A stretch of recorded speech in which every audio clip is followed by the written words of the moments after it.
నమస్తే, welcome to money మంత్ర. నేను మీ మాధురి. ఈరోజు మనతో పాటు ఉన్నారు శ్రీ డాక్టర్ ఆచార్య అనంతకృష్ణ స్వామి గారు. నమస్తే గురుగారు. నమస్కారం. గురుగారు, చాలామంది నాకు తెలిసిన వాళ్ళు కూడాను ఏం కోరుకున్నా కూడా మాకు నెరవేరట్లేదు, కోరిక ఆ కోరికలు అనేవి తీరట్లేదు, చాలామంది కోరికలు తీరకుండానే చనిపోతున్నారు, ఇలాంటివన్నీ కూడా వింటూ ఉంటాం. అసలు కోరిక అనేది ఎలా ఉండాలి? మనం ఆ కోరికని విశ్వాన్ని అడిగితే విశ్వం ఖచ్చితంగా ఇస్తుంది అంటారు. మరి ఆ కోరికని విశ్వానికి ఎలా అడగాలి? అసలు కోరిక కోరుకోవడం అనేది ఖచ్చితంగా ఉండాలి మీ అందరికీ. ఎందుకంటే కామి కాని వాడు మోక్షగామి కాడు అన్నాడు. అంటే కోరిక లేని వాడికి మోక్షం లేదని చెప్పాడు. కాబట్టి ఏదైనా కోరిక కోరుకోవచ్చు, ప్రతిదీ నెరవేరుతుంది. ఎందుకు నెరవేరుతుంది? ఖచ్చితంగా నెరవేరుతుంది. మనం ఎప్పుడో చిన్నప్పుడు అనుకున్న కోరికలు చాలా నెరవేరాయి ఇప్పటివరకు.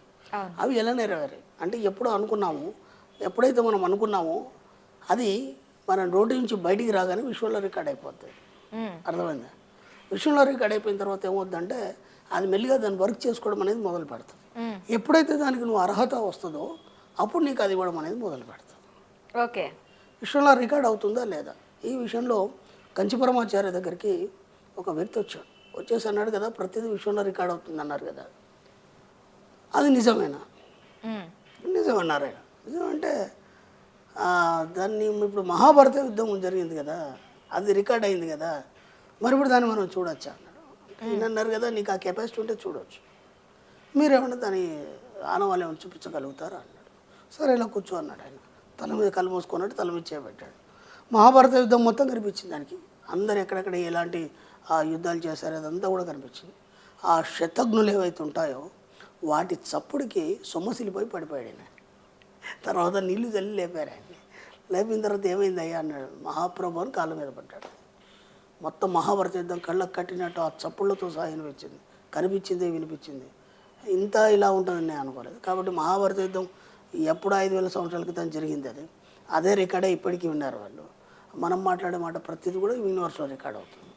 కాబట్టి నువ్వు ఏ కోరిక చెప్తే ఆ కోరిక నీకు ఖచ్చితంగా సాధ్యమవుతుంది. అసాధ్యం అంటూ ఏమి లేదు. కాబట్టి ఎలాంటి కోరికలు కోరుకోవాలి? ఇప్పటిదాకా మీరు ఏమనుకున్నారు? నాకు ఏ పనులు కావట్లేదు, ఒక నిరాసక్తత, ఒక నిర్లిప్తత, దాంతో ఏమైపోతుందంటే మనిషికి జీవితం మీద ఆసక్తి పోతుంది. ఎలా జీవించాలని కూడా తెలియదు. కొందరు ఉంటారు, నాకే ఎందుకు జరుగుతుంది, ఓకేనా, నేను ఎన్ని ప్రయత్నాలు చేసినా నా దగ్గరికి ఏది రావట్లేదేంటి. ఎప్పుడైతే ఈ మాటలు మాట్లాడతామో అది కూడా రికార్డ్ అవుతుంది విషయంలో. ఓకే, అర్థమైందా? కాబట్టి ఎప్పుడు నీకే అలాగ అవుతుంది, ఎప్పుడు నీ దగ్గరికి ఏది రాదు. అర్థం? అది ఎవరు చెప్తున్నారు? మీరే చెప్తున్నారు కదా. కాబట్టి ఎక్కడ కూడా మన సబ్జెక్ట్లో నెగిటివ్ మాట్లాడదు, ఓన్లీ పాజిటివ్ మాత్రమే మాట్లాడాలి, పాజిటివ్ మాత్రమే తీసుకోవాలి. అర్థమైందా? ఒక 10 సార్లు అయితే మీరు ఇప్పుడు మీకు బుద్ధి తెలిసినప్పటి నుంచి ఇప్పటివరకు మీరు ఒక 100 సార్లు చెప్పారు.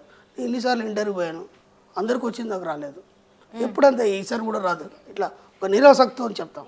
డబ్బు ఎప్పుడు అప్పులే, ఎన్ని ప్రయత్నాలు చేసినా సరే నా దగ్గరికి డబ్బు రావట్లేదు, తెలివిలేక అది బోలెడు ఉంది కానీ మాత్రం నా దగ్గర రావట్లేదు.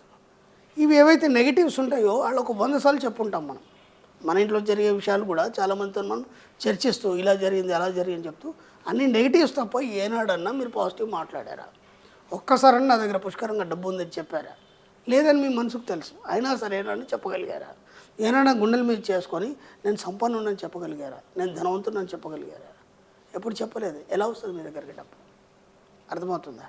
కాబట్టి ఏ కోరికలైనా కోరుకోవచ్చు మన విషయంలో. ఎలాంటి కోరికలైనా మనం ఎంత ఉన్నతమైన కోరికలైనా సరే, ఎన్ని కోట్లైనా కోరుకోవచ్చు, ఏదైనా కోరుకోవచ్చు, అవన్నీ సాధ్యమవుతాయి. ఓకేనా?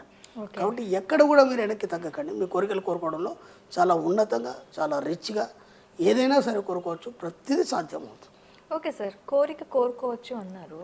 నేను ఇప్పుడు కూర్చున్నాను, ఇప్పుడు ఇలా కూర్చొని నాకు మంచి లగ్జరీ కార్ కావాలి అని అనుకుని నేను కోరుకుంటున్నాను, వచ్చేస్తుందా? ఖచ్చితంగా వస్తుంది. మన రీసెంట్లీ అల్లు అర్జున్ గారు ఒక ఇంటర్వ్యూలో చెప్పారు. ఆయన ఏమన్నాడంటే, ఆయన మన తెలుగు చలనచిత్ర పరిశ్రమలో ఎవరికి కూడా నేషనల్ అవార్డు రాలేదు. ఇది ఎందుకు రాలేదు మనకి? ఆ నేషనల్ అవార్డుని నేను రౌండప్ చేశాను అంటే ఖచ్చితంగా నేను దాన్ని కొట్టాలి. అర్థమవుతుంది. నేషనల్ అవార్డు వచ్చిందా లేదా ఆయనకి? ఎప్పుడూ అనుకున్నాడు ఆయన. ఆయనకి ఎందుకో కూర్చుని దగ్గర ఆలోచన వచ్చింది, మన తెలుగు వాళ్ళకి ఇన్ని అవార్డ్స్ వచ్చినాయి కదా, నేషనల్ అవార్డు ఎందుకు రాలేదు? అర్థమైందా? ఒకళ్ళు కూడా అప్పటి నుంచి ఇప్పటిదాకా ఎంతమంది చూసినా ఎవరికి నేషనల్ అవార్డు రాలేదు. వేరే బౌలర్లు వచ్చాయి, నేషనల్ అవార్డు ఒకటి రావాలి కదా. కాబట్టి ఎందుకు రాలేదు, ఇది ఎందుకు రాదు మనకి, ఇది మనకు ఖచ్చితంగా రావాలి అని చెప్పి నేను దాన్ని పాయింట్అవుట్ చేసి పెట్టాను. ఓకేనా, అది నాకు వచ్చింది. అంటే ఏదైతే పాయింట్అవుట్ చేస్తావో దాని మీద కేంద్రీకరిస్తావో ఎమ్మటే నీ మనసు దాన్ని అంగీకరించి విశ్వానికి సంకేతం పంపుతుంది. ఎప్పుడైతే విశ్వానికి సంకేతం పంపుతుందో అది వర్కౌట్ చేస్తుంది మెల్లిగా మెల్లిగా మెల్లిగా. అలా అలా అలా అలా దానికి ఒక అర్హతను తీసుకొస్తుంది. అర్హతను తీసుకొచ్చి నీకేం కావాలో అది ఇచ్చేస్తుంది. కాబట్టి ఏ కోరిక నెరవేరుతుంది.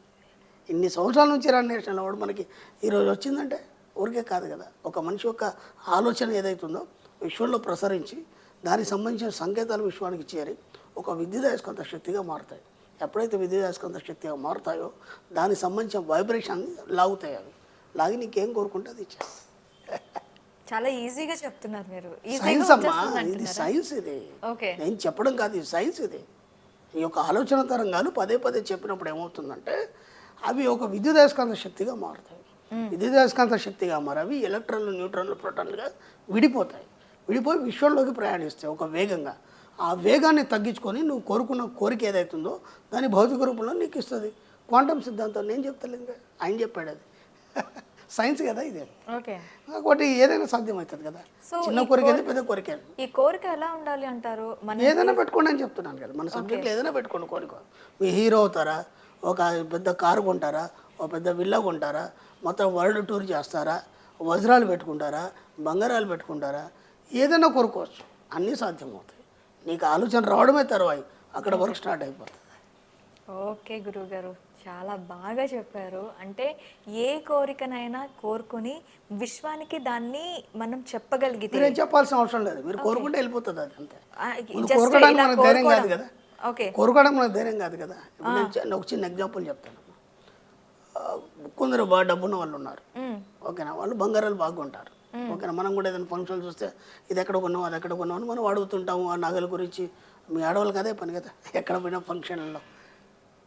ఇప్పుడు దాదాపు ఒక పెళ్ళి కానీ లేకపోతే ఒక చిన్న ఫంక్షన్ చూసుకున్నప్పుడు అందరి మనలో గోల్డే ఉంటుంది. ఉంటుందో లేదా? కనీసం ఒక 10-15 మందిలో ఒక్కరికన్నా డైమండ్ చూసారా మీరు? డైమండ్ నగని చూసారా? చూడలేదు. ఎందుకు అంటే డైమండ్ అంటే ఎక్కువ రేట్ ఉంటుందో ఒక అపోహ. అర్థమైందా? డైమండ్ కొనాలనే ఆలోచన కూడా లేదు వాళ్ళకి. అవును. నేనేమంటానంటే ఒక గోల్డ్ జ్యువెలరీలో ఒక డైమండ్ కూడా మీరు పెట్టండి. అర్థమైందా? ఇలాంటి ఆలోచనలు మనకు రావే ఎప్పుడు కూడా. అందరూ ఏం చేస్తాం, మనం అదే చేస్తూ పోతాం. నీ జ్యువెలరీ ఏదైతుందో గోల్డ్ జ్యువెలరీలో ఒక డైమండ్ జ్యువెలరీ కూడా ఖచ్చితంగా పెట్టండి. దాంతో ఏమవుతుంది, దాని వాల్యూ తెలుస్తుంది. ఎందుకు దాని రేట్ అలా ఉంది, డైమండ్ అంటే ఏంది, గోల్డ్ అంటే ఏంది, ఇవన్నీ నువ్వు పరిశీలించాలి. ఎందుకు, నీకు డబ్బు కావాలి కదా, నువ్వు ధనవంతుడు కావాలి కదా, ముందే పరిశీలించి పెట్టుకోవాలి. నేనేమన్నాను లాస్ట్ వీడియోలో, 1 కోటి రూపాయలు వచ్చాయి, 10 కోట్లు వచ్చాయి, వాటిని ఎలా ఖర్చు పెట్టాలో నీకు తెలియదు. కాబట్టి ఆ 10 కోట్లు వస్తే నువ్వేమేం చేయగలుగుతావు, ఏమేమి కొనగలుగుతావు, నీ లగ్జరీస్ లైఫ్ ఎలా ఉంటుంది, ఇదంతా ఏం చేయాలో ఒక బుక్ తీసుకొని నోట్ చేసుకోవాలి. ఇప్పుడు ఏమైతే మీరు రాసిన మరుక్షణం, మీరు అనుకున్న మరుక్షణం మీ ఆలోచనకి అక్కడ రూపం దాల్చబడుతుంది. ఆటోమేటిక్గా మీకు 1 కోటి రూపాయలు ఎలా ఇవ్వాలి, 10 కోట్లు ఎలా ఇవ్వాలి అనేది విషయం ఆలోచిస్తుంది. దాన్ని బట్టి మీకు ఇవ్వడం అనేది జరుగుతుంది. ఇచ్చిన తర్వాత మీరు హాయిగా ఇవన్నీ కొనుక్కోవచ్చు, హాయిగా ఉండవచ్చు. కాబట్టి అందరికంటే భిన్నంగా ఆలోచించడం మొదలు పెట్టాలి మన సబ్జెక్ట్లో. అందరిలాగా మనం ఆలోచించండి. వింటుంటే ఎలా సాధ్యం అనిపిస్తుంది. సబ్జెక్ట్ అలాగే ఉంటుంది. సాధ్యమైన వాళ్ళు ఉన్నారు, ఎన్నో అచీవ్మెంట్స్ ఉన్నాయి మనకి. కొత్త చెప్పేదేం లేదు. దాదాపు 3-4 సంవత్సరాల నుంచి అందరూ చూస్తున్నారు, అందరూ సాధించారు, మీరు సాధించాలి. థ్యాంక్ యూ గురువు గారు. చూసారు కదా, మీరు కూడా మీ కోరికలను నెరవేర్చుకోవాలి అంటే జస్ట్ కోరుకొని ఆ విశ్వానికి సంకేతాలు ఇవ్వండి. నాకు ఇది కావాలి అని గట్టిగా కోరుకోండి. మనకి మూవీ డైలాగ్లో చెప్పినట్టు గట్టిగా కోరుకో అయిపోద్ది ఏదో ఒక రోజు అన్నట్టు ఖచ్చితంగా అవుతుంది. థ్యాంక్ యూ గురువు గారు.